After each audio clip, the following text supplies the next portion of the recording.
Hello everyone, welcome to my YouTube channel Programming Nuts. Today I am going to tell you how to install Python on your PC. So let's get started. Firstly, connect internet to your system, then open any browser and type www.python.org or click the link given in the description box below. Now click on the first link that appears on the result tab. Then click on downloads option. Now you will see the latest release of Python version. Click on download button. Now a dialog box will appear. Click on save file. Now your file starts downloading. It will take less than 2 minutes depending on your internet speed. After downloading, open file location and double click on the Python installer.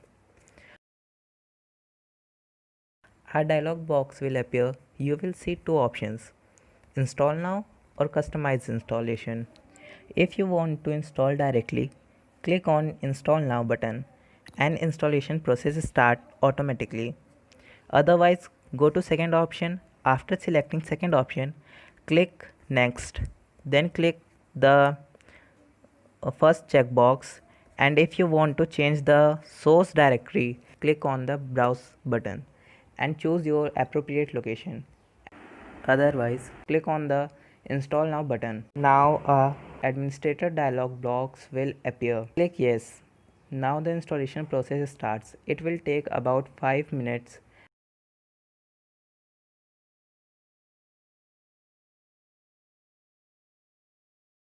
Now the process is completed. Close all tabs. Now to open Python, go to starts and type IDLE and double click on it.